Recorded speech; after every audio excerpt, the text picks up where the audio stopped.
మీ సమస్యలేంటి? ప్రభుత్వ పథకాలు అందుతున్నాయా? పారిశుద్ధ్యం, డ్రైనేజీల పరిస్థితి ఏంటి? ప్రభుత్వ పనితీరుపై మీ అభిప్రాయం ఏంటి? ఇదేదో ప్రభుత్వం తరపున సర్వే బృందం ఇంటింటికి వెళ్లి అడిగిన ప్రశ్నావళి కాదు. ఓ ఎమ్మెల్యే తెల్లవారుజామునే గడప గడపకు వెళ్లి ప్రజలతో మమేకమయ్యి నమస్తే, గుడ్ మార్నింగ్ కార్యక్రమం. ఇలా ఆ ఎమ్మెల్యే ప్రతి ఒక్కరిని కలుసుకొని వారి సమస్యలు అడిగి తెలుసుకుంటూ ఉంటారు. అధికారులతో చర్చించి ఆ సమస్యలను అక్కడికక్కడే పరిష్కరిస్తారు. ఇలా ప్రజల మన్ననలు పొందేందుకు వినూత్నంగా ప్రయత్నిస్తోన్న ఆ ఎమ్మెల్యే ఎవరు?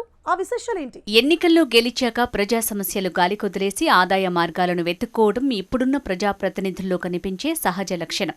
ఇందుకు భిన్నంగా అధికారులు, నాయకులను వెంటబెట్టుకుని నేరుగా వీధుల్లో తిరుగుతూ గడప గడపకు వెళ్లి ప్రజా సమస్యల పరిష్కారం వైపు అడుగులు వేస్తున్నారు ఆ ఎమ్మెల్యే. ఆ ఎమ్మెల్యే ఎవరూ కాదు, తిరుపతి జిల్లా Sullurupeta TDP MLA doctor Nelavala Vijayasri. అవును, స్వతహాగా డాక్టర్ అయిన విజయశ్రీ ప్రజా సమస్యల పరిష్కారంలో భిన్నమైన విధానాన్ని ఎంచుకున్నారు. నమస్తే సూళ్లూరుపేట పేరుతో ఆమె చేపట్టిన కార్యక్రమం ఇప్పుడు అధికారులను కలవరపెడుతుండగా ప్రజా సమస్యల పరిష్కారానికి మార్గంగా మారుతోంది. ఎమ్మెల్యే డాక్టర్ విజయశ్రీ ఇంటింటి పర్యటనలో పాల్గొని ప్రజల సమస్యలను నేరుగా తెలుసుకుంటున్నారు. తాగునీటి కొరత, దెబ్బతిన్న రహదారులు, డ్రైనేజీ లేమి, పారిశుద్ధ్యం ఇలా తాము ఎదుర్కొంటున్న సమస్యలను ప్రజలు ఆమెకు ఏకరువు పెడుతున్నారు. తానొక్కరే ఇంటింటికి వెళ్తే సమస్యల పరిష్కారం ఆలస్యమయ్యే అవకాశం ఉందనుకున్నారేమో. సంబంధిత అధికారులను కూడా వెంటబెట్టుకు వెళ్తారు. ప్రజా సమస్యలను అధికారులతో చర్చించి అక్కడికక్కడే పరిష్కారం చూపుతున్నారు ఎమ్మెల్యే విజయశ్రీ. ప్రజల సమస్యల పరిష్కారానికే కూటమి ప్రభుత్వం ప్రాధాన్యత ఇస్తుందన్నారు. ఇప్పటికే రోడ్లు, డ్రైనేజీ కాలువల పనులు ప్రారంభించామని, త్వరలోనే ఈ ప్రాంతంలో అన్ని సమస్యలు పరిష్కరిస్తామని ఎమ్మెల్యే ప్రజలకు హామీ ఇచ్చారు.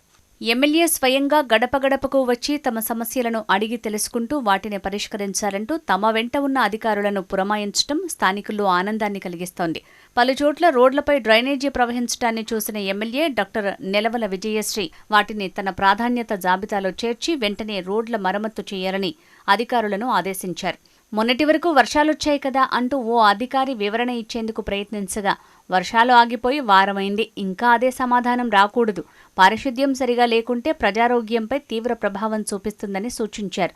వెంటనే సమస్యను పరిష్కరించాలంటూ ఆమె ఆదేశించారు. పైగా ప్రజల సమస్యలను తెలుసుకుని వెంటనే పరిష్కరించాలంటూ ముఖ్యమంత్రి చంద్రబాబు మీ వద్దకు పంపించారంటూ ప్రభుత్వంపై ఉన్న నమ్మకాన్ని పెంచేందుకు ఎమ్మెల్యే విజయశ్రీ ప్రయత్నం చేస్తున్నారు. డాక్టర్ విజయశ్రీ బాటలోనే ప్రజాప్రతినిధులందరూ నడవాలని మిగతా నియోజకవర్గాల ప్రజలు కోరుతున్నారు.